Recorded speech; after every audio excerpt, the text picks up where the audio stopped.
கூட எடுத்துக்கொள்ளக்கூடிய ஒரு காரியம், உண்மையுள்ள ஊழியக்காரி அம்மாக்கள், சகோதரிகள். இதுதான் ஆண்டவர் எனக்கு கொடுத்திருக்கிற சில வார்த்தைகளை உங்களோடு கூட பகிர்ந்து கொள்ள விரும்புகிறேன். திருச்சபையானது எப்பொழுது உருவாக்கப்பட்டது? எப்பொழுது திருச்சபை உருவாகினது என்று சொன்னால், அப்போஸ்தலர்கள் ஒருமனப்பட்டு கூடி ஜெபித்து அபிஷேகம் பெற்று தூங்கக்கூடாது. பாஸ்டர்மாருங்க நிறைய பேரு சகோதரிகளுக்கு தூக்கம் வந்து கண்டிப்பா எழுப்பிடுவேன். தவறா நினைச்சுக்காதீங்க. எனக்கு உங்க உள்ளம் என்னவென்று அறிந்திருக்கிறவர். இங்கே உலாவுகிறது ஆவியானவர், இங்கே உலாவுகிறது பரிசுத்த ஆவியானவர். தேவனுடைய மனிதர்களாகி உங்களுக்கு நான் ஆணிதரமாய் சொல்ல முடியும், இங்கே உலாவிக் கொண்டிருக்கிற நம்மை பாதுகாக்கிற 7 தூதர்கள் உலாவிக் கொண்டிருக்கிறார்கள் என்பதை நான் விழிப்புடன் உங்களுக்கு சொல்ல விரும்புகிறேன். அழைத்தவர் சாதாரணமானவர் அல்ல, நம்மை அபிஷேகித்தவர் வல்லமை உள்ளவர், சகலத்தையும் நம்மை கொண்டு சாதிக்கக்கூடிய தேவனாக இருக்கிறார். நீங்கள் சாதனையாளர்களாக இருக்க வேண்டும். நாம் வேதனையாளர்கள் அல்ல, சாதிக்கக்கூடிய சகோதரிகளாக, சகோதரர்களாக, ஊழியர்களாக நாம் காணப்பட வேண்டும். அதற்காக தான் தேவன் நம்மை அழைத்திருக்கிறார். எங்க ஐயா சொன்னாங்க, பாஸ்டரியா ரொம்ப அருமையான காரியங்களை சொன்னார்கள். நானும் என்னுடைய வாலிப காலத்திலே ஏராளமான ஊழியர்கள் வீட்டுக்கு வருவார்கள். 400க்கு மேற்பட்ட ஊழியர்கள் வருவார்கள். நான் மனம் ஓந்து எது வேண்டுமானாலும் செய்வேன். ஒரு நாள் ஆண்டவர் என்னை பார்த்து கேட்டார், நீ செய்கிறது இவர்களுக்கு ஆசீர்வாதமாக இருக்கிறதா, அவர்கள் உனக்கு ஆசீர்வாதமாக இருக்கிறார்களா என்று தேவன் கேட்டார். எனக்கு புரியல, எனக்கு தெரியல, சொல்லுங்க. நான் உறுதியா பேசுவேன் இயேசுவிடத்துல. நீங்க மேல உட்கார்ந்துட்டு இருக்கிறீங்க, நான் பூமியில இருக்கிறேன், நான் பூமியில வாழ்கிறேன். நீங்க மேல பரிந்து பேசிட்டு இருக்கிறீங்க, ஆவியானவரை கொடுத்திருக்கிறீங்க, ஆவி என்ற வார்த்தை எங்களுக்கு கொடுத்திருக்கிறீங்க. அந்த வார்த்தையை நான் வைத்துதான் இவர்களை நம்புகிறேன். அவர்கள் தவறு செய்தால் என்ன, தவறு செய்யாமல் போனால் என்ன என்று ஆண்டவரிடத்தில் உரிமையோடு பேசும்போது சொன்னார், இனிமேல் உன் கை இருந்து அவர்களுக்கு போகாது என்று சொன்னார். அதன் பிறகுதான் ஒவ்வொருவரையும் தேவன் வெளிப்படுத்தி காண்பித்தார். இது நான் ஒரு 35 ஆண்டுகளுக்கு முன்னே உள்ள ஒரு காரியத்தை உங்களுக்கு சொல்லுகிறேன். தமிழ்நாடு முழுவதும் நான் சுத்தி திரிந்து ஊழியம் செய்தவன். இன்றைக்கு இந்தியாவில் இருக்கிற 27 மாநிலத்திலும் ஒரு மாவட்டம், ஒரு தாலுக் என்ற ஒரு தரிசனத்தோடு ஊழியம் செய்தேன். காண்பித்த பகுதியெல்லாம் தேவன் மக்களை சந்தித்தார், ரட்சித்தார், விடுதலை கொடுத்தார், அற்புதங்களை கொடுத்தார். ஏராளமான தீர்க்கதரிசிகள், ஏராளமான ஊழியக்காரர்கள், ஏராளமான மனிதர்களை இந்த கைகளினாலே அபிஷேகம் பண்ணி இருக்கிறார்.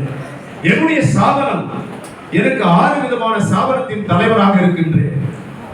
நான் இருக்கின்ற ஆந்திர மாநில சாபனத்திலே ஐபூஷா என்ற ஒரு பேராலயத்திலே தந்தை பேராயராக பணியாற்றுகிறேன். முதல் பிஷப் ஆகுங்கிற போது நாங்கள் ஒரே ஒரு டைசிஸ் தான் இருந்தது. இன்றைக்கு 26 டைசிஸ் அந்த 7 மாநிலங்களை சுற்றி இயங்கிக் கொண்டிருக்கிறது. இதற்கு விளம்பரம் கிடையாது, இதற்கு ஒரு யூடியூப் கிடையாது, இதற்கு எந்த ஒரு காரியமும் நாங்கள் வெளியே கொண்டு வர மாட்டோம். மறைந்திருந்து கர்த்தருடைய நாமத்தை மகிமைப்படுத்த ஆண்டவர் தரிசனம் கொடுத்தார். அதனாலே இன்றைக்கு 1800 திருச்சபைகள் எனக்கு கீழே இயங்கிக் கொண்டிருக்கிறது. 26 டயசிஸ் இயங்கிக் கொண்டிருக்கிறது.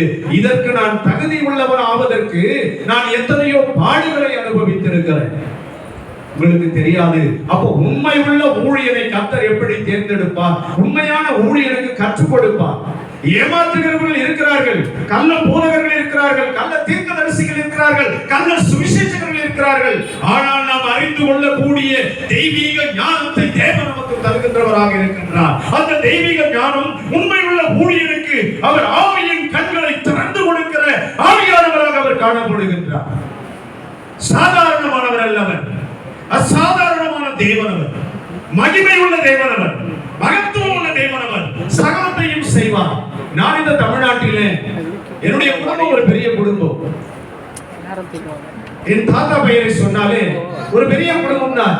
ஆனால் ஒரு நாளும் என் தாத்தாவின் பெயரையோ, தகப்பனாருடைய பெயரையோ, தாயாருடைய பெயரையோ இந்த குடும்பத்திலிருந்து வந்தவன் என்று கூட சாட்சி சொல்ல மாட்டேன். எனக்கு பெருமை வந்துடும், சொல்லவே மாட்டேன்.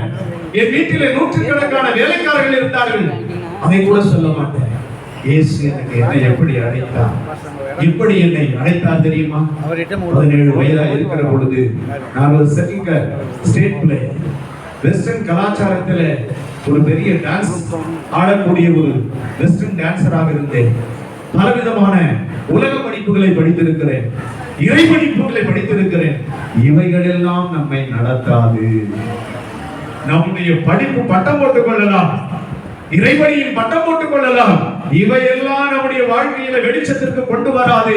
முழங்காலிலே நிற்கிற தேவனுடைய ஊழியனை அவர் தேவ அபிஷேகத்திலே வைத்து, தேவ வல்லமையிலே வைத்து, தேவ காரியத்திலே அவர் வார்த்தை மூலமாக சகல நன்மையும் செய்கிறவராய் இருக்கிறார். பரிசுத்த ஆவியானவர், பரிசுத்த ஆவியானவர் வார்த்தை கொடுக்கிறவர், அபிஷேகத்தை கொடுக்கிறவர், உன்னை இயக்குகிறவர், அவர் இயக்குனராகவே உன்னை செயல்படுத்துகிற ஆண்டவராக இருக்கின்றார். அப்படிப்பட்ட ஆண்டவருடைய சமூகத்துல அப்போஸ்தலர்கள் கூடினார்.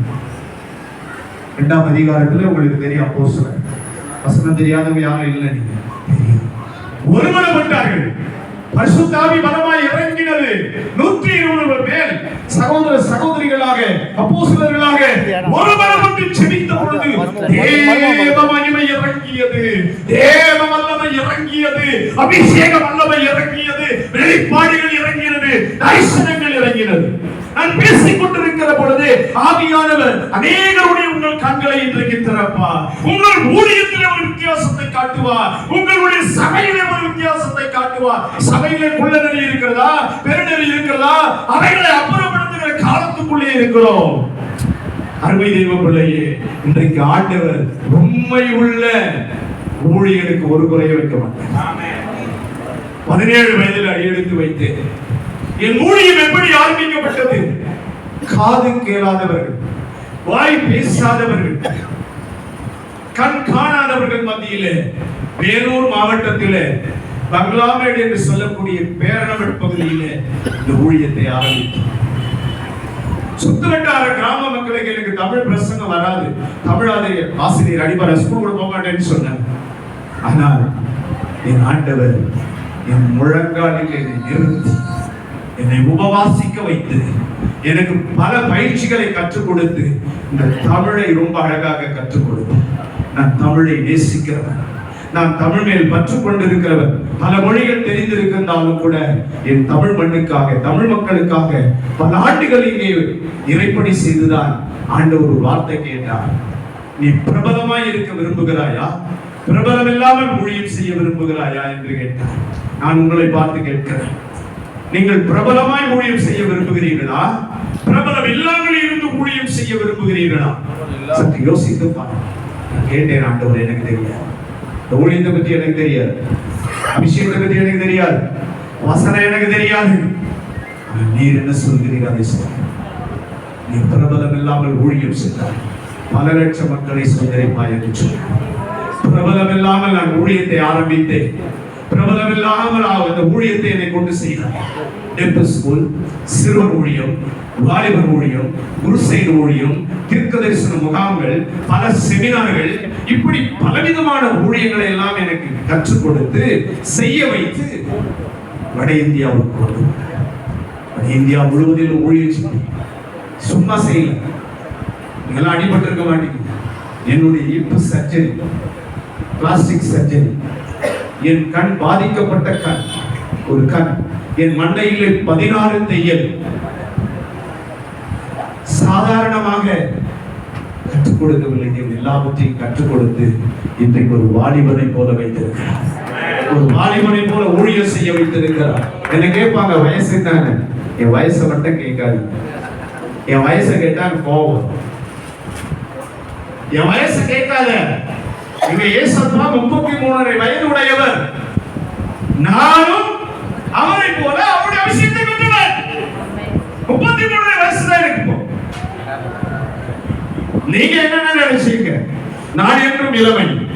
இயேசுவுக்காக எங்க மகாதவனையோ பார்க்கிற போது கூட ரொம்ப சாப்பிட்டா இருப்பார். உண்மையிலே இரக்க குணம் உள்ள ஒரு மனிதர். எங்க சகோதரி சிரிச்சுக்கிட்டே வரவே இருப்பாங்க. ஆனா அவன் வீட்டுக்கு போன ஒரு பயம் உண்டு. அங்க வந்து குத்தா இருக்கு. ஹிந்தியில எங்க ஐயா சொல்லுவாங்க, ஐயா இந்த நம்ம நாய்க்கு என்ன ஐயா சொல்லுவோம்? குத்தா. அந்த குத்தா நிறைய இருக்கும், உள்ளே போக மாட்டேன், கட்டினா வருவேன்னு சொல்லுவேன். போன வாரம் சண்டே ஆராதனையில பேசும்போது காலடி கிட்ட வந்து படுத்துருச்சு. கொஞ்சம் பயம் இருந்துட்டே தான் இருந்தது. என்னடா நம்மள கடிச்சிருமோ, நாய்களுக்கு எச்சரிக்கையாக இருக்கணும் ஒரு வசனம் சொல்லுகிறாரு. எந்த நாய்ன்னு எனக்கு தெரியலையே. திருச்சபையில் இருக்கிற அந்த நாய்கள், உங்க ஊழியத்தில் இருக்கிற அந்த நாய்கள், நீங்க மிக எச்சரிக்கையா இருக்கணும். யாரையும் குற்றம் சொல்லாதீங்க, எந்த ஊழியக்காரையும் குற்றம் சொல்லாதீங்க. எந்த ஒரு தேவ மனுஷன் உனக்கு தீங்கடிச்சா கூட, ஆண்டவரே அவர் என்னை நிந்தித்ததற்கு நான் சோதரிக்கிறேன், அவருக்காக மன்னிப்பு கேட்டு நான் செபிக்கிறேன் என்று நீ செபிப்பாயானால் நீதான் உண்மை உள்ள ஊழியன். தேவன் உன் ஊழியத்தை பல மடங்காய் ஆசீர்வதிப்பார். நான் ஊழியத்துக்கு வந்து 48 ஆண்டுகள் ஆகிறது. நான் இந்த மனிதனிடத்திலும் போய் என் தேவையை நான் இதுவரை கேட்டதில்லை. ஆனா இப்ப அழைச்சிங்கன்னா சொல்லிடுவேன். ஏன்னா எல்லாம் ஊழியர்லாம் நல்லதா இருக்கிறார், நீங்க எல்லாம் வசதியானவங்க தான். ஐயா நான் வசதி இல்லைன்னா நீ ஊழியக்காரனே இல்லை, நான் ஏத்துக்க மாட்டேன். அவர் கையில நிறைய ஐஸ்வர்யம் இருக்கிறது.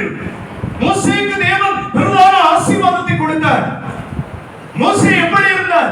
எல்லாவற்றையும் துறந்து இல்லறம் புகுந்து துறவரம் வந்து இந்த இஸ்ரவேல் மக்களுக்காக, இஸ்ரவேல் ஜனத்துக்காகவே தன்னை அர்ப்பணித்த மோசேயை போல நம்முடைய வாழ்வு இருக்கிற. அதுக்காக உங்களை இல்லறம் புகுந்து துறவரத்துக்கு வந்திருக்க மனைவி பிள்ளைகளை விட்டுட்டு நான் சொல்லவா?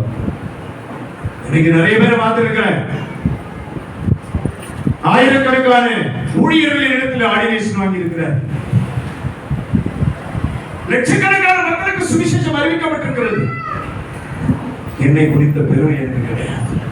நான் பெருங்கலத்தூர்ல என் பிள்ளைங்களாம் வந்து செட்டில் ஆயிட்டேன். நான் கல்கட்டாவில் செட்டில் ஆகணும்னு ஆசைப்பட்டேன். ஆனா என் பிள்ளைங்க இங்க படிச்சு இங்க வந்து சேர்ந்துட்டாங்க. உண்மையா இருக்கிற போது என்னையும் ஆண்டவர் மறுபடியும் தமிழ்நாட்டுக்கு எதற்கு கொண்டு வந்தார் என்று கேள்வி இன்னை வரை கேட்டுக்கொண்டிருக்கிறேன். அப்படி இருந்ததுனாலதான் எங்க ஐயாவை பார்க்க முடிஞ்சு, இவங்கள பார்க்க முடிஞ்சு, அவங்கள பார்க்க முடிஞ்சு, அவங்கள பார்க்க முடிஞ்சு. இன்னும் அவங்க கூட இருந்த ஒரு டீம் எல்லாம் அதோ ஐயா இருக்கிறாங்க, அவங்க எல்லாரையுமே போட்டோ எடுத்துக்கிறாங்க. ரொம்ப சந்தோஷமா. அவர் வந்து ஊத்துக்கோட்டை பக்கம் தெலுங்கு மாட்டலாதான்னு கேட்டேன். மாட்டலாத ஐயா தெலுங்குனாரு, இது செப்புனாரு அப்படின்னு சொல்லி சொன்னேன். அப்போ ஆண்டவர் உண்மை உள்ள ஒரு ஊழியனை மிக அழகாக குறைவில்லாமல் நடத்துவார். என்னாகும் 12ஆம் அதிகாரம் 7ஆம் வசனம் வாசியுங்கள். ஒரு நல்ல ஒரு மைக் வச்சுக்கிடுங்க கையில. அந்த வசனத்தை காண்டான் வாசிங்க சகோதரிகளா. இன்னும் வேதத்துல வல்லமையா இல்ல. இன்னைக்கு சிலர் எழுப்ப போறேன். உங்க மேல ஆவி இறங்க போது உங்களுக்குள்ள தேவன் சபைக்கென்ற ஒரு அபிஷேகத்தை கொடுக்க போகிறார். சபைக்கென்ற ஒரு விடுதலையை கொடுக்க போகிறார். சபைக்கென்ற ஒரு மகிமையை கொடுக்க போகிறார். ஊழியர்களாகி நீங்கள் அக்கினி சுவாரிகளாக பக்கியறிகிற தீபங்களாக நீங்கள் காணப்பட போகிறீர்கள். வாசிங்கள். என் தாசனாகி மோசேயோ அப்படிப்பட்டவன் அல்ல, என் வீட்டில் எங்கும் உண்மை உள்ளவனாயிருந்தான். நீங்க உண்மை உள்ளவர்களாக இருந்தால் உங்க ஊழியம் வெற்றிப்பார், உங்க ஊழியம் ஆசீர்வதிக்கப்படும். என்ன திருச்சபைகளையும் பேராயர்களையும் எல்லாருக்குமே என்னை சிறு வயதிலிருந்து தலைவராக வைத்து விட்டார். நான் உங்களை போல ஒரு சபையை வைத்துக் கொள்ள முடியும். ஆனால் சபை என்பது ஒரு சரியான அழைப்பு. நான் லூத்தரன் மிஷன்ல பணியாற்றினேன், சுவிடிஷ் மிஷன்ல பணியாற்றினேன், இந்தியன் மிஷன்ல பணியாற்றினேன். இன்றைக்கு மெடிக்கல் மிஷனுடைய டைரக்டராக இருக்கிறேன். மிஷனரி ஒரு இயக்கத்தினுடைய தலைவராக இருக்கிறேன்.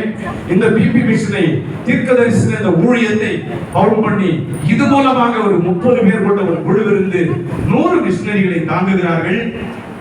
25 குழந்தைகள், பெற்றோர்களால் கைவிடப்பட்ட குழந்தைகளை ஹையர் எஜுகேஷன் வரை படிக்க வைக்கின்றோம்.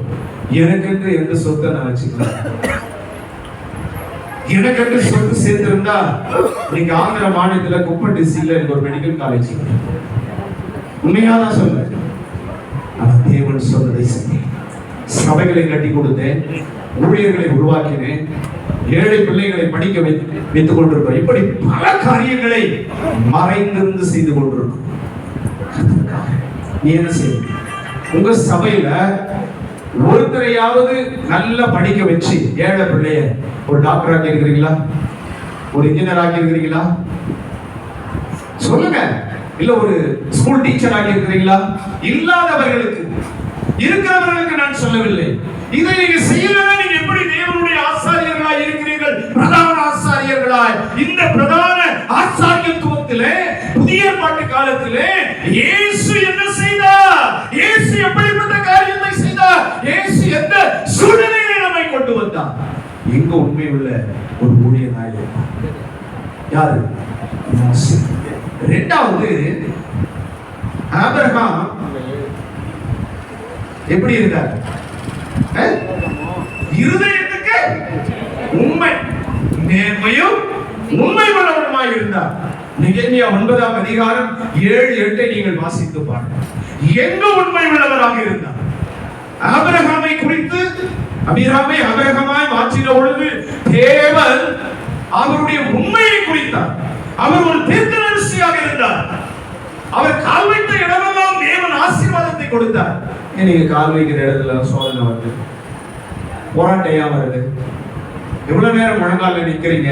உங்க முழங்கால்லாம் காப்பு காய்ச்சிருக்கா? ஊழியர்களுடைய முழங்கால இந்த நாட்களிலே, வாலிப நாட்களிலே மூத்த தேவனுடைய ஊழியர்களோடு நான் பயணித்தவர். சிலர் மறித்து விட்டார்கள், சிலர் உயிரோடு இருக்கிறார்கள். டிஜி சிலகன் அவர்கள் திருப்பத்தூர் ஆசிரமத்துக்கு வருவார். அவங்க ஊழியத்தை பற்றி எனக்கு நான் எதுவும் சொல்ல விரும்பல. அங்கே வந்து உபவாசம் போடுவார். நேர் முழங்காலிலே மணிக்கணக்காய் நிற்பார். நானும் 40 நாட்கள் தண்ணீர் ஆகாரம் இல்லாமல் அங்கே உபவாசிக்க செல்வேன். எந்த உலக காரியம், பேப்பர் காரியம், நியூஸ் காரியம் எதுவுமே பார்க்க மாட்டேன். அப்பொழுது என்னோடு பயணித்தார். சொன்னார், எல்லாரும் இடத்துல போய் சிரிப்பார்கள். இங்க வாங்கினே கூட நாட்கள்ல தோல்ல கை போட்டு அந்த திருப்பத்தூர் ஆசிரமத்துல நடந்து சுற்றுவார். எனக்கு அவர் புரியாது. நீ கர்த்தருடைய மனிதன் என்று சொன்னார். உண்மையில் கரங்களை வைக்க எனக்கு அதிகாரம் தேவன் தரவில்லை என்று சொன்னார். இதே பாலநீச்சுவை நான் சந்தித்து இந்த கூட்டத்தை நடத்தின, எனக்கு வேண்டிய அந்த அண்ணன் தான் நடத்தின. அவர்களை சந்திக்கிற போதும் 1/2 மணி நேரம் அவர்களும் அதைத்தான் சொன்னார். நல்ல ஒரு விஷயம் அவர்களும் அதைத்தான் சொன்னார்.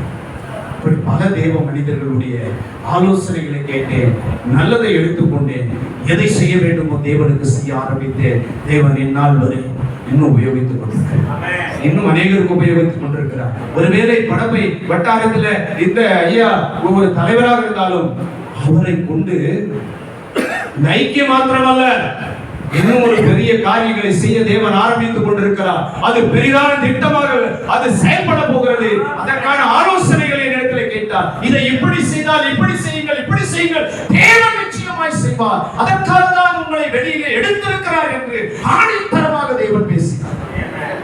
ஹல்லேலூயா, ஹல்லேலூயா. சரி, நான் பேசிக்கொண்டே இருக்கும்போது ஒரு தெபோராவை நம்ம ஆர்டினேஷன் பண்ணலாமா? இந்த சபையினுடைய போதகருடைய மனைவிக்கு இன்றையிலிருந்து வெளிப்பாட்டு வரமும் சொப்பனத்தின் காண்கிற தரிசனமும் தீர்க்க தரிசனமும் சபைக்கு அவர்களை வெளிச்சமாக. இந்த சபையினுடைய துணைவியார் இந்த சபைக்கு எங்க அம்மாங்க வேலைக்கு போயிட்டாங்களா? சரி, அடுத்த முறை நாம் சந்திப்போம். அடுத்ததாக ஆண்டவர் இன்னொரு சகோதரியை நான் சொல்லுகிறேன். நான் வந்த போதே அவர்கள் கண்களில் கண்ணீர் மல்கி கொண்டே இருக்கு, அழுது கொண்டே இருந்தார். நீங்க உங்களுக்கு யாருக்காவது வெளிப்பாடு இருக்கா? இல்ல ஆண்டவர் உங்களுக்கு அந்த உணர்வுள்ள சகோதரியை உங்களால் சகோதரி பக்கத்துல காண முடியுமா? சொல்லுங்க. இதுதாங்க ஊழியத்துல ரொம்ப ரகசியம். உங்களதான் நான் உட்கார்ந்து ஜெபித்துக் கொண்டிருக்கிற போதே தேவன் அந்த சகோதரிக்கு சில வரங்களை கொடுத்து, இனி வருகிற நாட்களில் உன் கண்ணீர் துடைக்கப்பட்டு உன் குடும்பத்தில் இருக்கிற சூழ்நிலைகள் மாற்றப்பட்டு ஒரு விசேஷமான மகளாய் நீங்கள் மாறுவீர்கள் என்பதை ஆண்டவர் ஆசீர்வதிக்க விரும்புகின்றார். ஆவியானவர் இதை சொல்கிறார். நீர் உண்மையுள்ள மகளாக, தேவனுக்கு பிரியமான மகளாக, ஒரு தெபோராளாக, ஒரு உள்நாளாக தேவன் உன்னை வரும் நாட்களிலே நீர் கரம் தூக்கி செபிக்கிற பொழுது ஆவியின் வல்லமை, ஆவியானவருடைய அபிஷேக வல்லமை எங்கள் அன்பு சகோதரி மேலே இறங்கும். முன்னால வாங்க, இப்படி ஃப்ரண்ட்ல வந்து நில்லுங்க. உங்களை பார்த்து சபையாரை பார்த்து திரும்பி நில்லுங்க. ஆண்டவர் எங்கள் அன்பு சகோதரி மேலே இந்த அபிஷேகத்தை ஊற்றுகிறார். இந்த அபிஷேகத்தை ஊற்றுகிறார். இந்த அபிஷேகம் நுகங்களை முறிக்கும். அநேக தரிசனத்தை காண்பாய். அநேக கட்டுகள் உண்மையாய் அறுக்கப்படும். நீ ஒரு சார்ந்த ஒரு விசேஷமான மகளாக தேவனாய் உன் துக்கம், உன் கண்ணீர், உன் கவலை சகலமுமாக எல்லா கரங்களை தட்டி சிஸ்டர், உங்களுக்கு இன்றைய ஆண்டவர் அழைத்தது கண்ணீராய் வந்த உன் காரியங்களை துடைத்து விட்டாரமா? அல்லேலூயா. எல்லா கரங்களை வைத்து அல்லேலூயா சொல்லுங்க. நான் சொல்லல, நான் அழைக்கல, என் மேல அல்ல, இயேசுவின் மேல நின்று இயேசு நிற்கிறார். ஆவியானவர் உலாவிக் கொண்டிருக்கிறார். அவர்தான் சொல்லுங்க. அடுத்த காரியமாக உண்மை உள்ளவனாய் இருந்தபடியினாலே தானியேல் தேசாதிபதியாக அதிபதியாக மாறினார். வாசிங்க 6 நாள். தானியேல் 6 நாள். சீக்கிரம் வாசிங்க. எனக்கு 1 காலுக்கு முடிக்க சொல்லி இருக்கிறாங்க. கோஆபரேட் பண்ணா நிறைய காரியங்களை செயல்படுத்தலாம். சீக்கிரம். அப்பொழுது பிரதானிகளும் தேசாதிபதிகளும்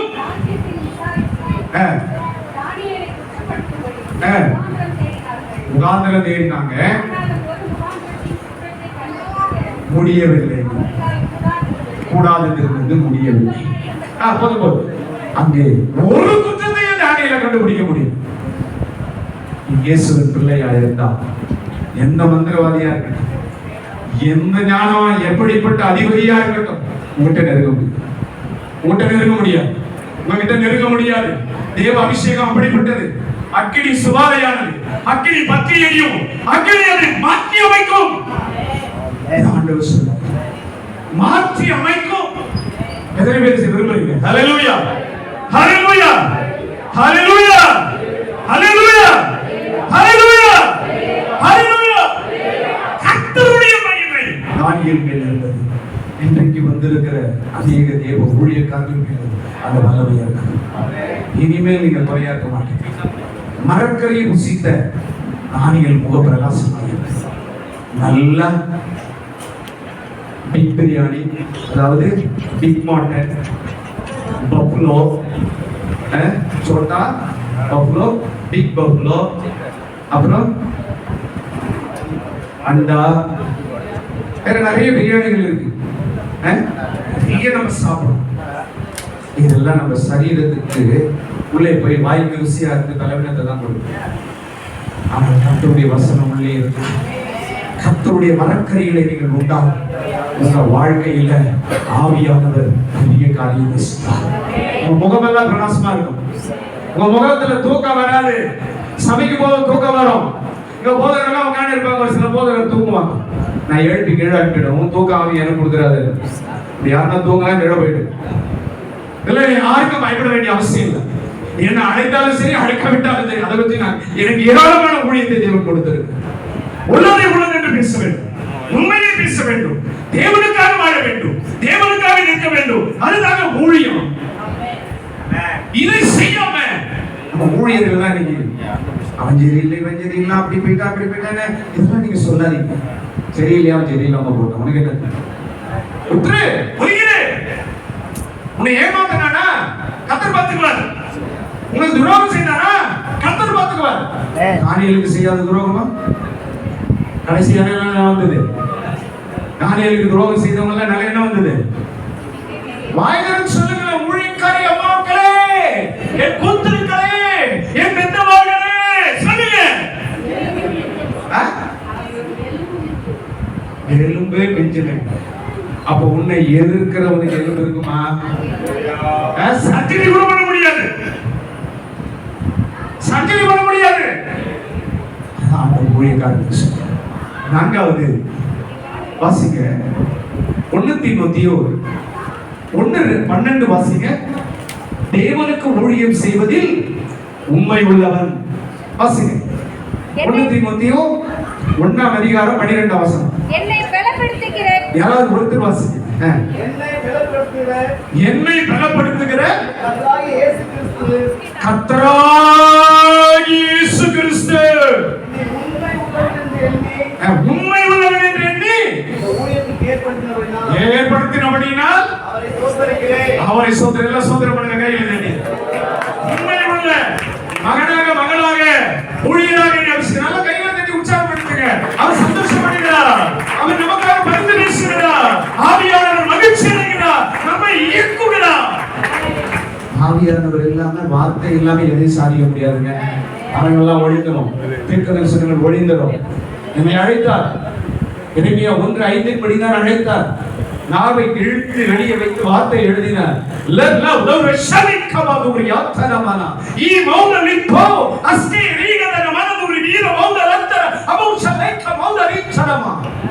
நான் உன்னோடு இருந்து உனக்குள்ளே இருந்து உன்னை இயக்குகிற தேவ ஆவியானவர் என்று எழுதினார். இந்த அனுபவத்துக்குள்ள இருக்கிற ஊழியக்காரர், நீங்க வயசுல அப்பாவா இருக்கிறீங்க, இளையவர் இருக்கிறீங்க, நடுத்தர வயது கொண்டவர் இருக்கிறீங்க. சகோதரிகள்லாம் எப்பவுமே அடுப்பு மட்டும் உங்களுக்கு அடுப்பறை இல்லை. உங்க வீட்டுக்காரர் கூட காய் வெட்டி கொடுக்க சொல்லுங்க, தக்காளி வெட்டி கொடுக்க சொல்லுங்க. நான் நல்லா சமையல் பண்ணுவேன், இப்பதான் பண்ணல, ஒரு 3 வருஷமா பண்றது இல்லை. நல்ல சமையல் பண்ணுவேன், என் பிள்ளைகளுக்கு வாய் ருசியாவும் செய்து கொடுப்பேன். நீங்க துணி வாஷிங் மிஷின்ல போட்டா கொண்டு காய போட சொல்லுங்க. சும்மா வைப்ரேட் எடுத்து ஜாப் பண்ண போதாது. குடும்பத்தை கட்டணும், குடும்பத்துல உண்மையுள்ள ஊழியனா இருக்கணும். இது அதுதாங்க ஊழியக்காரனை கருத்தாருன்னா, ஊழியக்காரர்கள் கூடி செவிப்பது. உண்மையான ஒரு ஊழியக்காரி தன் கணவனுக்கு முதுகெலும்பாய் இருப்பான். அந்த ஊழியம் பிரகாசிக்கும், அந்த ஊழியம் அது வல்லமை உள்ளதா இருக்கும், அந்த ஊழியத்துல செயல் இருக்கும். நீதான தூணு. இந்த தூண் நமக்கு எப்படி முன்ன மறைக்கிற மாதிரி இது, அவங்க மறைந்திருந்து பின்னாலே தூண்களாக இருக்கும். உலகத்துக்காக அல்ல, உலக பொருளுக்காக அல்ல, உலக நடிகர்களுக்காக அல்ல, கிறிஸ்துவுக்காக, ராஜாவுக்காக, ராஜாவினுடைய வீட்டிலே பிரவேசிப்பதற்காக, ராஜா வரும்போது மகிமை உள்ள பிள்ளைகளாக சொடிக்க ஆண்டவர் உங்களை அழைத்திருக்கிறார். ஆண்டவர் உங்களை அழைத்திருக்கிறார். அப்போ உண்மை உள்ளவன் இருந்ததுனால இந்த ஊழியத்தை நம்ம கையில கொடுத்திருக்கிறார்ல, கொடுத்திருக்கிறாரா இல்லையா? எவ்வளவு நேரம் நம்ம பைபிள் வாசிக்கிறோம், எவ்வளவு நேரம் சிந்திக்கிறோம், அந்த கணக்கு கேட்போம். 2 புத்தகம் இருக்கு. நியாய புத்தகத்துல இயேசு உட்கார்ந்து இருப்பார், தூதர்கள் பக்கத்துல இருப்பார், விசுவாசம் உட்கார்ந்து இருப்பான், அவன் பக்கத்துல ஒரு புக் இருக்கும். நீ பூமியில இந்த ஊழியம் செய்ய யாரும் எனக்கு விட்டுருக்கணும். மோசையே போய் கேட்டவன், நான் மோசே ஒரு மாதிரி அக்யூஸ்ட் என்று பிரசங்கம் பண்ணி, அந்த அக்யூஸ்டை கொண்டு தேவன் ரட்சித்து, சும்மா மோசே அக்யூஸ்டா இருந்ததுனால உடனே ஊழியத்தை கொடுக்கல. கொடுத்தாரா? என்ன பண்ணாரு? வாட்டி கெடுத்தார். 40 வருஷம் காடு, மேடு, மலை, குளிர், வெயில்.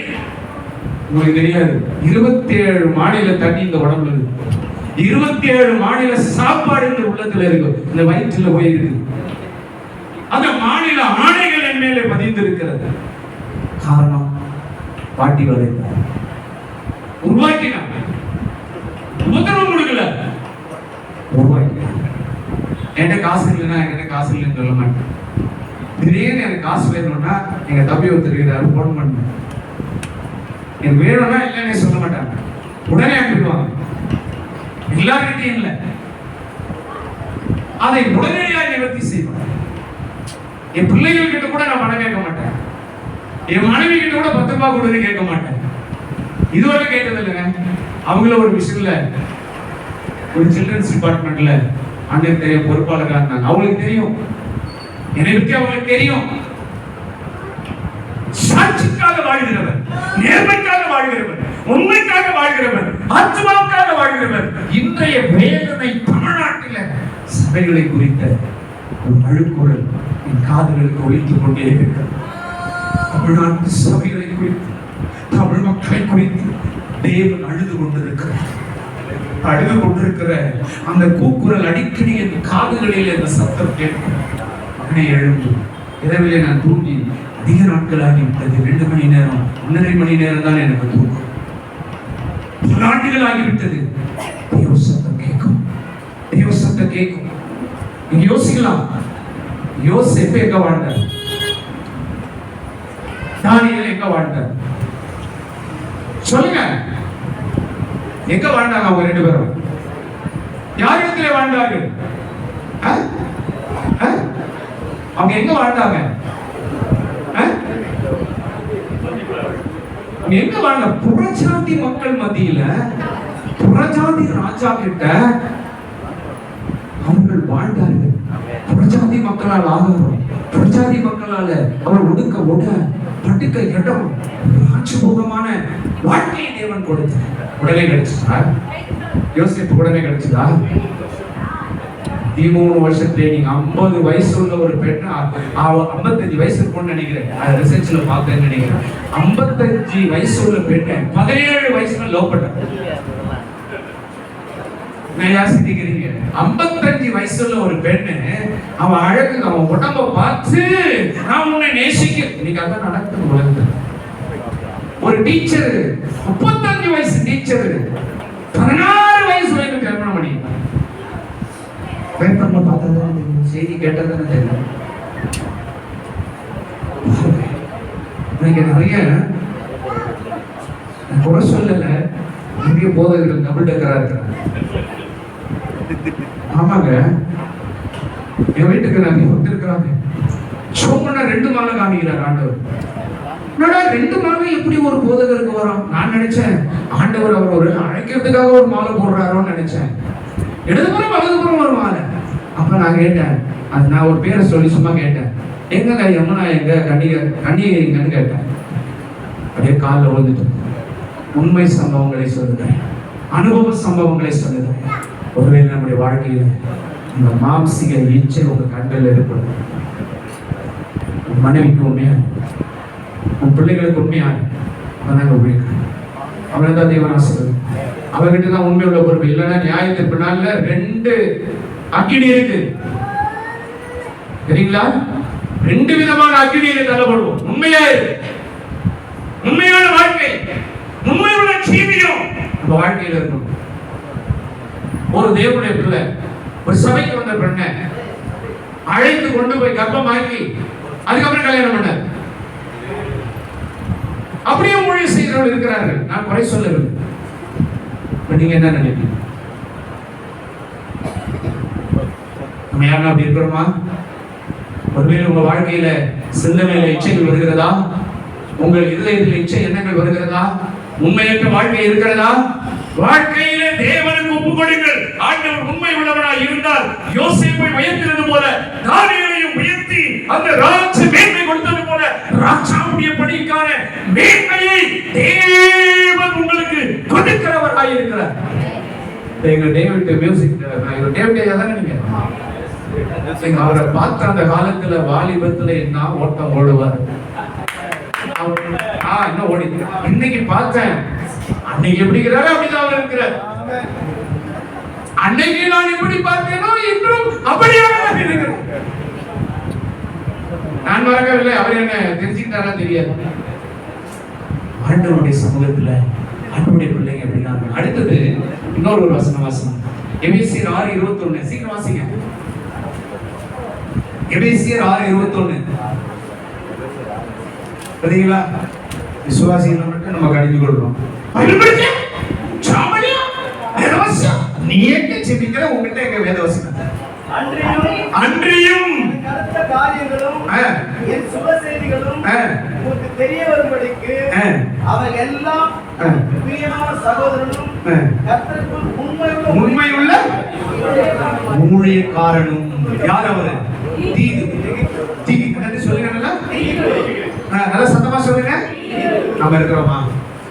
பைபிள தரங்கன்னு சொன்னா சபையில போயிட்டு எல்லாரும் சத்தமா சொல்லுங்க. ஹல்லேலூயா. எல்லாம் ஜிப்பா வேற போட்டுக்குவாங்க. நல்லா ரொம்ப பெருசா இருக்கும். பேசி வேற கட்டிக்குவாங்க. நான் குறை சொல்லல. ஹல்லேலூயா. சபையில சொல்ல சத்தமா சொல்லுங்க. விசுவாசி உங்ககிட்ட இருக்கா? உங்க வாழ்க்கையில இருக்கா? நீங்க எல்லாமே நீங்க தேசமே கலங்கி நிக்குது. இந்தியா கலங்கி நிக்குது, உலக நாடு கலங்கி நிக்குது. ஏன்? கர்த்தர் சொன்னார். விரோதமாய் ராஜ்யங்களை சிதறடிப்பேன். கொள்ளை நோய்கள் எவ்வளவு நோய் இருக்கு தெரியுமா? பைபிள்ல ரிசர்ச் பண்ணிக்கிறீங்களா? எத்தனை முறை வாசிக்கிறீங்க? 100 முறை முழங்கால வாசிச்சிருக்கிறேன். 100 முறை நகர்ந்து உட்கார்ந்து வாசிச்சிருக்கிறேன். 50 முறை படித்துக் கொண்டு அப்படியே வாசித்திருக்கிறேன். இன்னும் வாசித்துக் கொண்டே இருக்கிறேன். இன்னும் வாசித்துக் கொண்டே இருக்கிறேன். இன்னும் எனக்கு அதை கற்றுக் கொடுத்துக் கொண்டே புரியாது. நிறைய இன்னைக்கு பண்ண பிரச்சனை நாளைக்கு பண்ண முடியாது.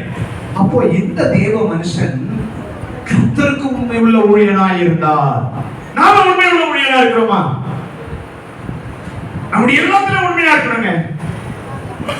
எனக்கு வர்ற மக்கள் கூட நான் ஆனரபிள் பதவியில தான் இருக்கேன். கையெழுத்து போட்டு சம்பளம் வாங்கினா நிறைய வரலாம். ஸ்டாம்ப் பேப்பர்ல கையெழுத்து போடாத, உங்களுக்கு என்ன வேணுமோ அதை நான் தந்துடுவேன். 4 குழந்தைய படிக்க வச்சுங்க, ஹையர் ஸ்டடீஸ், பொம்பளை பிள்ளைய கல்யாணம் பண்ணி கொடுத்துருக்குறேன். இப்போ எனக்கு ஒரு மகன் இருக்கிறான். அவளுக்கு தான் மாப்பிள்ளை பார்த்துட்டு இருக்கிறேன். எவ்வளோ மாப்பிள்ளை காமிச்சு அவனுக்கு பிடிக்கல. எனக்குன்னு ஒருத்த மறந்துருப்பான், கம்மி இருக்கு டேடி. அப்ப ஆண்டவருடைய பிள்ளைகள் இன்றைய காலத்துல இன்னொன்னு சொல்ற ஊழியக்காரர்கள், பிள்ளைகளை செல்ல கொடுத்து கெடுக்காதீங்க. சின்ன குழந்தைக்கு கூட சோறு விட்டா செல்லு கொடுக்குறீங்க, அவர் நீ ஊழியக்காரன் இல்லை. கொடுத்துட்டு சோறு விட்டு என்ன பிரயோஜனம்? அது எங்க மதிக்கும்? டெக்னாலஜி.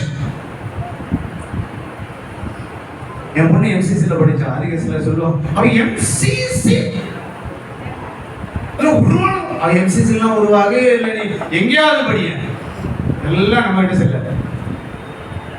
கர்த்தரை தேடு, கர்த்தருக்குள்ள இரு. உன் பணம், உன் படிப்பு எல்லாம் அவருக்கு தான் மகிமை, வேற எதுக்கும் மகிமை இல்ல. உன்னை வேலை ஸ்தலத்துல வச்சிருக்கிறாங்க, அங்க சாட்சியா இருக்கணும்.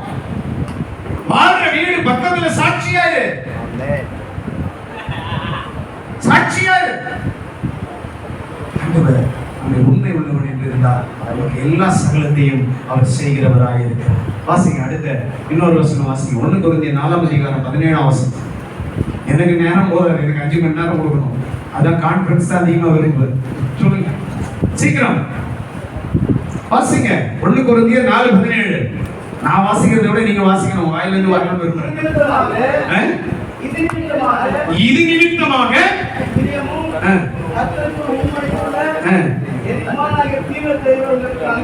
அனுப்பினேன். யார் பவுலடியில் அனுப்புறாரா? யார் அனுப்புறது? தீமோத்தேயு. யார் அனுப்புறது? பவுல் அனுப்புறாரா? பேதுரு அனுப்புறாரா? பவுல் தீமோத்தேயுவை எங்க அனுப்புறாரு? அவருக்கு என்ன சர்டிபிகேட் கொடுக்கிறாரு? தீமோத்தேயு ஒரு மாணவன், புரிஞ்சுக்கிட்டீங்களா? ஒரு மாணவனை அனுப்புகின்றார். அவன் உண்மையா இருக்கிறான்னு அனுப்புறார். நம்ம கிட்ட ஒரு உடம்புடி இருந்தா பாத்துனே இருப்பாரு, எப்படா பின்னால இருந்து உள்ள தோண்டலாம், தோண்டி எப்ப இவரை பள்ளத்துல மூடி நம்ம ஒரு 10,000 ரூபாய் கூட்டு ஓடிடலாம்னு நினைப்போம். ஆனா அந்த ஊழியம் உலக நான் பார்த்துட்டேன். எவ்வளவு பேர் உண்மையா இருக்கு. உங்க ஆத்மா ஒண்ணு போயிட்டா கூட உடனே கண்ணீர் வடிங்க, முழங்கால் போட்டு. ஏன் போச்சுனாலும் போனாலும் கவலைப்படாதீங்க. ஆண்டவர்கிட்ட விட்டுட்டு சந்தோஷமா இருக்கும். ஆண்டவர் 10 ஆத்மாவை அல்லேலூயா 10 ஆத்மாக்களை உனக்கு தருவார், 10 குடும்பங்களை தருவார். பாலகிஷ் எப்படி ஜெபித்தார்? எப்படி ஜெபித்தார் சொல்லுங்க. அவங்களுடைய புத்தகங்களை படிக்கணும். எப்படி ஜெபித்தார்? நல்ல ஐக்கியம் தான். எப்படி அவர் ஜெபித்தார்? மாமியாரு பொண்டாட்டி பிள்ளை இவ்வளவுதான் அவங்க ஊழியம் ஆரம்பம். வெந்து போயிட்டு என்ன பண்ணிட்டாரு? போயிட்டாருங்க ஊழியம் வேணான்னு நாட்டு போயிட்டாரு. ஒரு நாள் ஊழியத்தை முடிச்சுட்டு அந்த வழியா ஒரு வியாதி உள்ள மனுஷன், ஒரு குஷ்டரோகி நினைக்கிறேன், சுகம் அடைஞ்சிருக்கிறாங்க. அந்த வார்த்தை இங்கிருந்து வெளியே போகிறாங்க. அன்னைக்கு அவருடைய ஊழியம் வர ஆரம்பிச்சு 3000 பேர் வந்தாங்க. கொஞ்சம் அவருக்குள்ள ஒரு இது வந்துச்சு. நான் மனைவிக்கு எல்லாம் செய்துட்டேன், நாய் குட்டி வாங்கி கொடுத்துட்டேன், அந்த குட்டி வாங்கி கொடுத்துட்டேன், எல்லாம் வாங்கி கொடுத்து என்ன கூட வச்சுக்கிறேன், நான் உன்னை டைவர்ஸ் பண்ண போறேன். அவங்க மனைவி எல்லாம் வாங்கி கொடுத்தாலும் எனக்கு என்ன, நீ வேணாம் எனக்கு. நீ மாமியார் உட்கார்ந்து ஆலோசனை கொடுத்து உன் மனைவிக்கு என்று மாதத்தில் ஒரு முறையாவது நேரத்தை செலுத்தி உன் பிள்ளைகளோடு எங்காவது ஒரு இடத்துல போய் சந்தோஷமா மகிழ்ச்சியா நல்ல அன்னைக்கு சமைக்காதீங்க, கூட்டு போங்க மனைவி பிள்ளைய யாவது ஹோட்டல்ல கூட போய் சாப்பிட்டுட்டு இல்ல ஒரு பீச் எங்காவது ஒரு மூலையில போய் உட்கார்ந்து மனம் விட்டு பேசுவேன். பெரிய காரியத்தை செய்வான். பிள்ளைங்க வளர்ந்துட்ட பிறகு நம்ம ஒண்ணு செய்ய முடியும். இதுதாங்க ஆண்டவர் எடுத்துட்டு. எங்க ஐயா வரும்போது கேட்டேன், எங்க ஐயா எல்லாம் முடியெல்லாம் வெள்ளையாயிட்டு உனக்குன்னு கேட்டேன். அவரோட சொன்னாரு, எங்க பையன் டேடி நீங்க அப்படியே இருக்கிறது அழகா இருக்குதுன்னு சொல்லிட்டான். ரொம்ப சந்தோஷம் ஐயா, நல்லா தான் இருக்குது, அழகா இருக்கு. அப்போ பிள்ளைகள் தன் தகப்பன் மேலே எவ்வளவு இரக்கமும் உறக்கமும் பாசம் வைத்திருப்பதனால அவர் பிள்ளைகளுக்கு அதை விட்டு கொடுத்தார். 2 பிள்ளை பீகார்ல தான் மிஷினரியா இருக்கிறார். அவர் குடும்பமே மிஷினரி குடும்பம் தான். கொட்ருமாவுல ஒரு பயங்கரமான இடத்துல ஊழியம் செய்தவர். கயா எல்லாம் மாவோயிஸ்ட் நிறைந்த இடம். வீட்டுல தான் நம்பி இருந்தேன். பல இடங்கள்ல என்ன பயன்படுத்தினார். என்ன கிட்னாப் பண்ணாங்க. முகமெல்லாம் வீங்கி போச்சு, என் உடம்பெல்லாம் அடிச்சு ரத்தம் ஊத்தி இருக்கு. அந்த வீக்கத்தோடவே என்ன ஊழியத்துக்காச்சு. ஊழியத்துல எனக்கு டிரான்ஸ்லேட் ஆகுது. இன்றைக்கு ஒரு ஆக்சிடென்ட் ஆச்சு, காரணம் சுக்குநூறு ஆச்சு, அவர் மறிச்சிட்டாரு நினைச்சு. அந்த கர்த்தர் ஓய்வு கொடுத்தாலும் இன்னும் அந்த பணியில இன்னும் ஒரு திருச்சபையை கொடுத்து நடத்தபடி கிருபை செய்தார். அவர் அதெல்லாம் சொல்லுவாங்க, அந்த மிஷனரி ஃபீல்டு தான் சொல்லுவாங்க. நான் எதிர்பார்த்தேன். அதுக்குள்ளே அண்ணனை நேரம் இல்லாதனால அவங்க எங்க பிறந்த எங்க வளர்ந்தேன்னு சொல்லி முடிச்சு. ஆனால் சாட்சி உள்ளவர், எதுக்கு ஆசைப்படாத மனுஷன், எந்த பொருளுக்கு ஆசைப்படாதவர். அந்த மிஷன் ஸ்தலத்துல நேர்மையும் உண்மையுமாய் வாழ்ந்த எனக்கு நல்ல இணைந்து பயணித்த மூத்த ஒரு சக்தி. அதை நான் கூட சொன்னேன். இப்போ உங்களுக்கு என்னுடைய தம்பிமார்களும் எனக்கு இன்னைக்கும் உண்மையோடு பயணித்திருக்கிறார்கள். இதே போல ஐயாவும் அவங்க டீமும் என்னோட கூட பயணிப்பாங்க. இனி வர காலங்களில் அவங்களுக்கு நான் பெரிய காரியங்களை செய்து கொடுக்குறேன்னு சொல்லியிருக்கிறேன். நிச்சயமா அது மூலமா ஒரு பெரிய இந்த டிசம்பருக்குள்ளேயே ஒரு பெரிய மாற்றத்தை அவங்க வாழ்க்கையில அந்த ஊழியத்துல எடுக்க போகிற திட்டத்துல தேவன் செய்கிறது. அவர்கள் கண்கள் காணும் வேதத்தின் அதிசயத்தை உன் கண்களை காணும் என்று சொன்ன வார்த்தை சங்கீதம் 119:18 வாசிங்க. வாசிங்க சீக்கிரமா, சீக்கிரமா வாசிச்சுங்க. வாலிப பிள்ளைங்க சபையில இருக்கிற விசுவாசிகள் டக்குன்னு எடுப்பாங்க. கர்த்தாவே 119:18 அதிசயங்களை நான் பார்க்கும்படி. அப்ப உங்க கண்ணெல்லாம் திறக்கல. இன்னும் வேதமே உங்களுக்கு டக்குன்னு திறக்க படிக்க முடியல. அப்ப எப்படி ஒண்ணு சொல்லி நிச்சயமா அது வரை என்ன கூட மாட்டீங்க, கண்டிப்பா கூட மாட்டீங்க. உண்மையா சொல்லுகிறேன், எந்த சபையில கால் வைத்து சபை வளர்ந்துருக்குங்க. நேரடியா விசுவாசி எனக்கு போன் நம்பர் கொடுக்க மாட்டேன், ஏன் மூலமா வாங்க. எந்த சபைக்கு போனாலும் சரி, ஐயா போன வார சபையில பேசும்போது அப்போஸ்தலர் டீம் உண்டாக்குறேன். என் மனசுல 12 பேரை தான் உருவாக்கணும். சபையில 12 பேர் அப்போஸ்தலர் டீம் உருவாக்கி கொடுத்தேன். ஐயா கேட்டு பாருங்க, தலைவர் சிறுவர் ஊழியம் எப்படி செய்யணும், வாலிபர் ஊழியம் எப்படி செய்யணும், பெண்கள் மத்தியில் எப்படி ஊழியம் செய்யணும், ஆண்கள் ஐக்கியத்தில் எப்படி ஊழியம் செய்யணும், குடும்பமா எப்படி ஊழியம் செய்யணும்னு அவளுக்கு கற்றுக் கொடுக்கும். ஏறக்குறைய 1.5 மணி நேரத்துக்கு மேல அவர்களுக்கு சொல்லி சிரித்து கடந்து வந்தேன். 2:30 மணிக்கு எனக்கு எங்க பாஸ்டம்மா ஒரு சாப்பாடு கொடுத்தாங்க. எறா குழம்பு. ஆனா உண்மையில அதுல எறா இல்லை. ஆனால் நான் சாப்பிடுறதுல வெறும் குழம்பு தான் எனக்கு சந்தோஷமா இருக்கு. அப்புறம் பிக் பக்ரி குழம்பு ஒன்று கொண்டாந்தாங்க. ஆசையா இருந்துச்சு சாப்பிட்றதுக்கு. சாப்பிட்டு ஒரு மனசு எல்லாம் கொஞ்சம் குழம்பு ஊற்றிக்கிட்டு அவ்வளோதான் சாப்பிட்டேன். இன்னும் ஆகலை. அவங்க கை அவ்வளோ தூய்மையான கை. சில பாஸ்டர்மார் வீட்டில் போய் பாஸ்டர்மா கையில சாப்பிட்டு வந்து 3 நாள் மோஷனே போனது நிறைய பேரை பார்த்துருக்கிறேன். மோஷனே போல எப்படிதான் திட்டி சாப்பாடு கொடுத்தாங்களே தெரியல. நான் யாருக்குமே பயப்பட மாட்டேன். சகோதரி தப்புனா தப்புன்னு சொல்லிட்டு, சகோதரி தப்புனா தப்புன்னு சொல்லிட்டு போயினே என் கூட பயணிக்கணும்னா, கிருப வரங்களை பெற்றுக்கொள்ளணும்னா நீங்க என் கூட வந்துதான். சிம்பிளா தான் இருக்கு. எல்லா அடிநட்டு மக்கள் வரலாம் பழகுவார். அவரு தெரியும் எங்க தனசிங்க அதை உட்காந்து இருப்பார், நல்ல பெரிய பேராயர் மாதிரி உட்காந்துக்கிறார். என்னைக்கு அதே சப்பாரி ட்ரெஸ் தான் ஏறக்குறைய 35 ஆண்டுகளா அவரை பார்த்துட்டு இருக்காரு. அவர் தெரியும் அவர் யாரு, அவர் பிள்ளைங்க யாரு, அவர் வைஃப் யாரு, அவருடைய சொந்தக்காரர்கள் யாரு, எல்லாமே தெரியும். நானும் ராஜன் பாஸ்டர் ஒரு கன்வென்ஷன்ல பேசுறேன் மீனபாகத்துல. எங்க மாமனார் குடும்பத்திற்கு ராஜன் பாஸ்டர் ரொம்ப முக்கியமான. நாங்கள் மிஷனரியிலே ஊறி போனவர். எங்கள் குடும்பம் மிஷனரி ஐக்கியத்திலே ஊறி போனவர். அடுத்ததாக வாசிங்க, முடிச்சுட்டேன். அடுத்ததாக சீக்கிரம் 2 வசனம் வாசிங்க. கொலேசியர் 1:7-4-12 சீக்கிரம் வாசிங்க. கொலேசியர் 1:7. கொலேசியர் 1:7 தானே? வாசிங்க.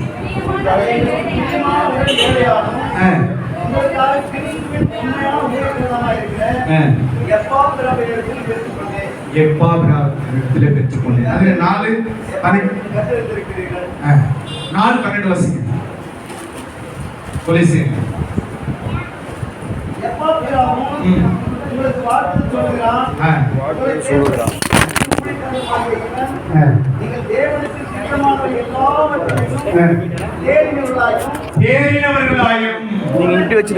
பூரண நிச்சயமுள்ளவர்களாயும்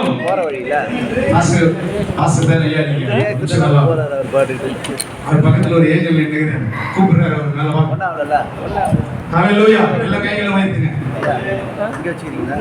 இங்கே ஒரு ஊழியர் பெறுகிற மாதிரி இருக்காரு. பேரையா அவர் ஊழியர் இனிமேல் இப்படி இருக்காரு. இனி ஆண்டவர் அவர் நொறுக்குவார், முழங்கால் போட வைப்பார். இனி ஒரு வித்தியாசமான தேவ மனுஷனா வந்து உங்க மத்தியில சாட்சி சொல்லுவார். இது உண்மைங்க, இது தரையில விழாது. இது நான் சொல்லல, தேவனுடைய வார்த்தை. ஆவியானவர் சொல்லுகிறார். எங்கள் அன்பு பிராங்க்லின் பாஸ்டர் ஒரு வித்தியாசமான ஆவிக்குரிய ஊழியத்துல கட்டப்பட்டிருக்கிற கட்டுகள் அருந்து உங்களுக்குள்ளே ஒரு தரிசனத்தை தேவன் ஏற்படுத்தி ஒரு வித்தியாசமாய் தேவ ஊழியத்தை அசைவு உண்டாக்கக்கூடிய வாலிப ஊழியத்தை இன்றைக்கு செயல்படுத்தும்படி ஆண்டவர் உங்கள் தரிசனத்தை நிறைவேற்றுவார். ஆமென். எல்லா கைகளை தட்டி அவருக்காக ஆண்டவர் அவர் மேல் நம்மை அனுப்புகிறார். ஹல்லேலூயா, ஹல்லேலூயா. மிக கிருபையுள்ள உபதேச பாஸ்டர் தரிசனம் பிராங்க்லின் பாஸ்டர் அடுத்த வசனம் வாசிங்க. அடுத்தது கொலேசியர் 4:9 வாசிங்க சீக்கிரம். உண்மையும்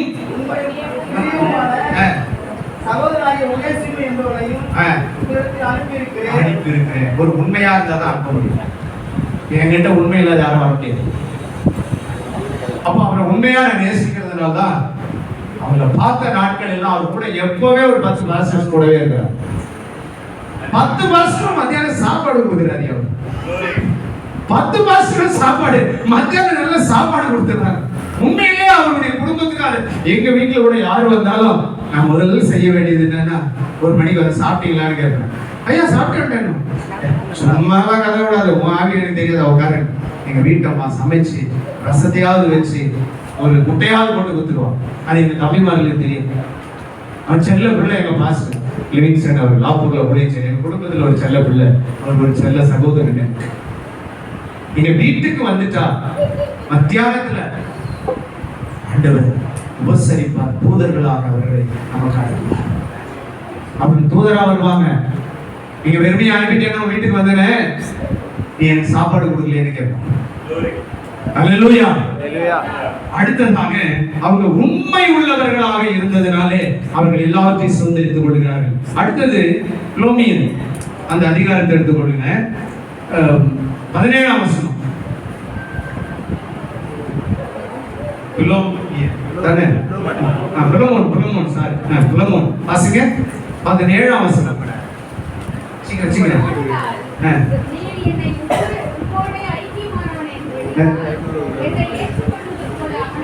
ஏற்றுக்கொள்ளுங்கள். உண்மையான ஊழியக்காரனா இருந்தா ஏற்றுக்கொள்ளுங்க.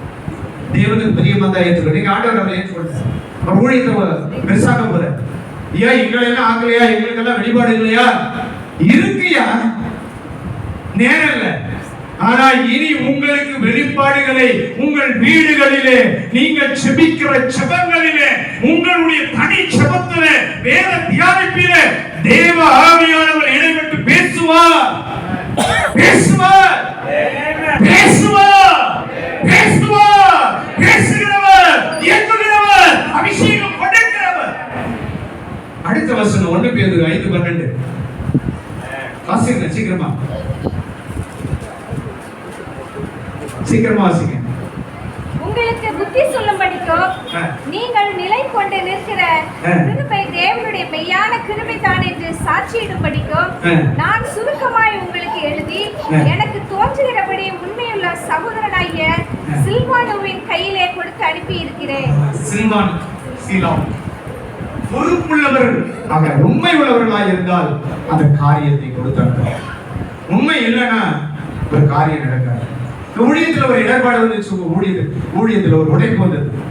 என்ன சொன்னேன்? ஐயா நீங்க சாட்சி சொல்வார்.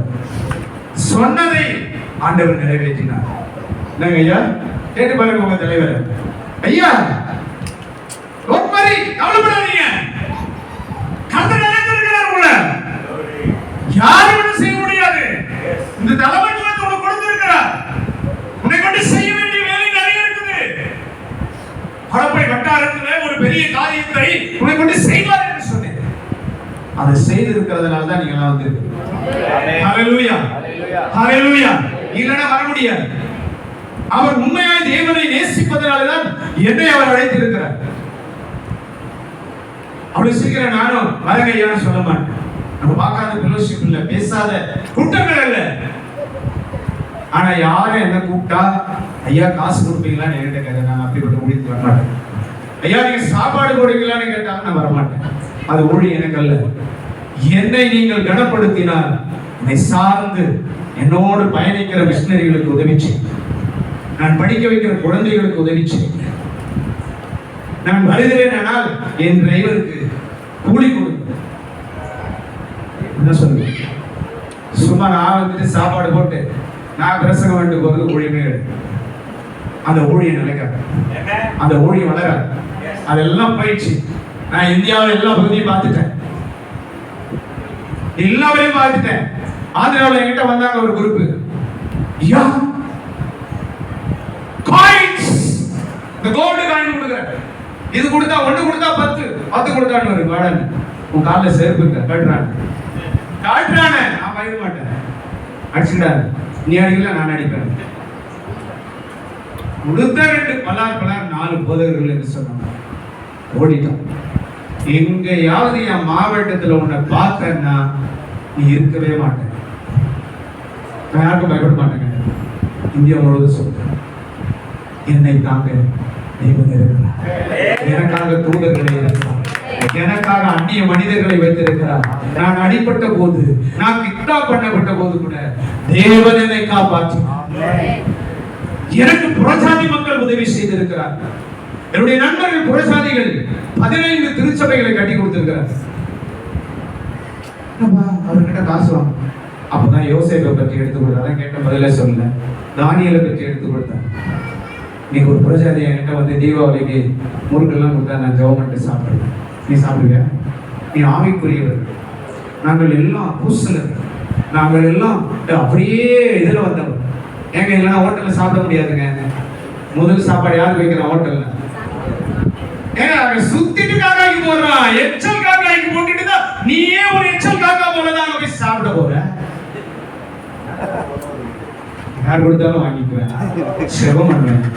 அது ஒரு பெரியனா நான் சாப்பிடுவேன். இல்லைனா அதை எடுத்து அடையில் அவங்க ஒரு என் முகத்தில் இயேசு இருக்கிறார், அவங்களை நான் எப்படி சோதரிப்பேன், அந்த ஆத்மாவை நான் எப்படி அழைப்பது? என் குடும்பத்தில் 195% பிரச்சாரிகள். எங்கள் குடும்பத்தில் கடவுள் நம்பிக்கை கிடையாது. என் தாயார் ஒரு இந்து தெய்வத்தை அதிகமாக நேசிப்பார். எங்க தாத்தாவோ பாட்டி யாரும் கடவுள் வணங்கினவங்க கிடையாது. எங்க அம்மாவுக்கு ஆண் வாரிசு இல்ல, பிறகுறதெல்லாம் பெண்ணு தான் பிறக்கும், ஆண் வாரிசுனா இருக்காதான், அபாஷன் ஆயிடுமா. அப்போ ஒரு திருச்சபைக்கு போனாங்க, திடீர்னு எனக்கு ஒரு ஆண் பையனை கொடுத்தா உனக்கே நான் தந்துடுறேன். இவங்க சும்மா சொல்லிட்டு வந்துட்டாங்க. கரெக்டா 17 வயசுல நான் ரோட்ல நடந்து போகும்போது ஆண்டவர் 3 வாக்கியங்கள் மூலமா என்னோட கூட பேசினார். எரேமியா 33:3, யோவான் 3:5, ஒருவன் ஜெபத்தினாலும் ஆவியினாலும் பிரவேசிக்காமல் அவரோட ராஜ்யத்தில் அடையலாம். அறியாதது வெட்டாததுமான காரியத்தை உனக்கு செய்யும். ஆபத்து காலத்தில் என்னை நோக்கி கூப்பிடு, அப்பொழுது நான் உன்னை விடுவிக்கிறேன். இந்த வார்த்தையை ஒரு 7 ஏஞ்சல் வந்து அப்படி பேசுது. நான் நிறைய அந்த காலத்துல சாத்தானுடைய புத்தகங்கள் நிறைய படிப்பேன், நிறைய கதைகளை படிப்பேன். பிசாசெல்லாம் ஆடுத, பிசாஸ்தான் கூப்பிடுதான். ஆண்டவரே என்னை அழைத்து வார்த்தையை கொடுத்து நான் உண்மை உள்ளவற்றை பண்ணி என்னுடைய கனமான ஊழியத்தை கையிலே கொடுத்து நான் உங்களுக்கு ஊழியக்காரர்களுக்கு நிறைய பேசலாம் என்று நினைத்தேன். ஆனால் நம்முடைய நேரம் மிக குறுகிய நேரம் என்பதனால வேறொரு காரியத்தை நான் உங்களுக்கு சொல்ல விரும்புகிறேன். இந்த சர்ச்சுக்கு வந்த நீங்க, ஆராதனைக்கு வந்த நீங்க, யாராவது 2-4-7-15 படிச்சீங்களா? பார்க்கக்கூடாது.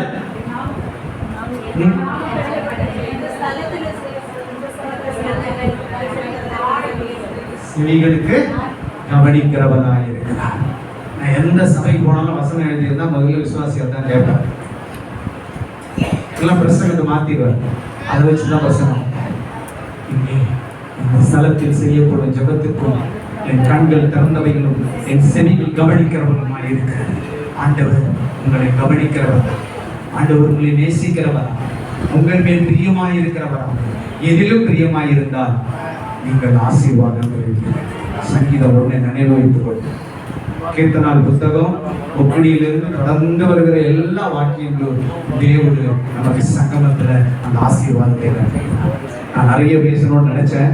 ஆனால் இன்னைக்கு ஒரு சில தேவ மனிதனுடைய உண்மையை குறித்து தான் உங்களுக்கு சொல்லியிருக்கிறேன். என்னுடைய சாட்சியை நான் சொல்ல நேரம் இல்லை. ஆண்டவருக்கு சுத்தமானால் உங்கள் தலைவரோடு பேசி ஒரு பெரிய காலையிலிருந்து சாயந்தரம் வரை ஒரு கருத்தரங்கம் வைத்து அந்த கருத்தரங்கத்தில் 5 மணி நேரம் பேசுகிறேன். வரம் இல்லையா, வரம் பெற்றுக் கொள்வீர்கள். தரிசனம் இல்லையா, தரிசனத்தை பெற்றுக் கொள்வீர்கள். என்னை உண்மையா அழைக்கணும்னா நீங்க ஜெபம் பண்ணணும். அங்க சபைக்கு வந்தா அந்த சபைக்குள்ள வெளிப்பாடுதான் இருக்கும். என்னங்க ஐயா சொல்லுங்க ஐயா, கேளுங்க. வெளிப்பாடுதான் இருக்கும். நான் வெளிப்படுத்துகிறவன் அல்ல, நான் ஒரு பெரிய தீர்க்கதரிசியும் அல்ல, ஒரு பிரதான ஆசாரியனும் அல்ல. என் பிரதான ஆசாரியராகிய இயேசு கிறிஸ்து என்னை கேட்கிறவராக இருக்கிறார். 2 பேரை மட்டும் கூப்பிட்டு ஐயா கையில கொடுத்துறேன். அப்படி உங்க பேர் என்ன? கண்ணாடி போட்டுக்கிறீங்க. இதே ஒன்று மணால வாங்க சிஸ்டர், மணால வாங்க. கூட கையில கொடுத்துறேன். அங்க சொல்றாங்க வாஞ்சித்து தேவனை திரும்பிங்க சிஸ்டர். உனக்கு இருக்கிற சில விதமான கட்டுகள் இருந்து ஆவிக்குரிய வாழ்க்கையில ஒரு புதிய அனுபவத்துக்கு உன்னை நடத்துவார்கள். நீ தன்னை அர்ப்பணித்து ஒப்பு கொடுத்து உன்னுடைய குணத்துல காணப்படுகிற சில காரியங்களை மாற்றி அமைத்துக் கொள்வீரானால் ஆவியானவர் உன் ஊழியத்துல, உனக்கு வாழ்க்கையில, செயல்பாடுல உன்னை ஒரு தேவராளாக தேவன் பயன்படுத்துவார். ஆமே, நல்ல சொல்லுங்க. கிதியோன் யாரு? இவர் கோபம் நிறைய வர மாஸ்டர் கொஞ்சம் கோபம் வர இல்ல மாஸ்டர். அந்த கோபத்தினால இந்த வாலிப வயசுல நிறைய விஷயத்தை ஆண்டவர்கிட்ட கத்துக்க முடியும். இன்னைக்கு ஆண்டவர் அந்த ஆவியை வெளியே எடுக்கிறார். எல்லாம் கை நீட்டி அவருக்காக சோதனை பண்ணுங்க. கிதியோன் மேல் இறங்குகிற ஆவியை விட இயேசுவின் ஆவி உன்மேல் இறங்கி உன்னை ஒரு புதிய வாலிபனாய், யோசேப்பினுடைய பாதுகாவலின் ஆவியை, தானியேலை போல செபிக்கிற 3 வேளை ஒரு அபிஷேகம், ஊழியத்துக்கு ஏற்ற ஒரு நிறைவான தரிசனத்தை தேவன் தருகிறார். இந்த வாலிபத்தில் மிக எச்சரிக்கையாய் உன்னை சூழ்ந்து சில சூழ்நிலைகள் உன் ஊழியத்தை கெடுக்க வரும். மிக எச்சரிக்கையாய் இருந்து விலகி யோசேப்பை போல ஓடி தேவ சமூகத்தில் காத்திரும் மகனே, கர்த்தருடைய ஆசீர்வாதம் ஆண்டவருடைய கரத்துல மட்டுமாய் தேவன் உங்களை ஆசீர்வதித்ததுக்காக, எனக்காக என்னுடைய ஊழியர்களுக்காக அதிகமாக ஜெபம் பண்ணுங்கள். நான் பல ஊழியங்களிலே அனைவர் பதவியும் கிருஷ்ணகிரியிலே பல பொறுப்புகள் உள்ளவனாக இருக்கின்றேன். தொடர்ந்து இன்னும் அதிகமாக செய்ய முறை உங்களை மறுபடியும் சந்திக்க தேவன் நிச்சயம் உதவி செய்வார்.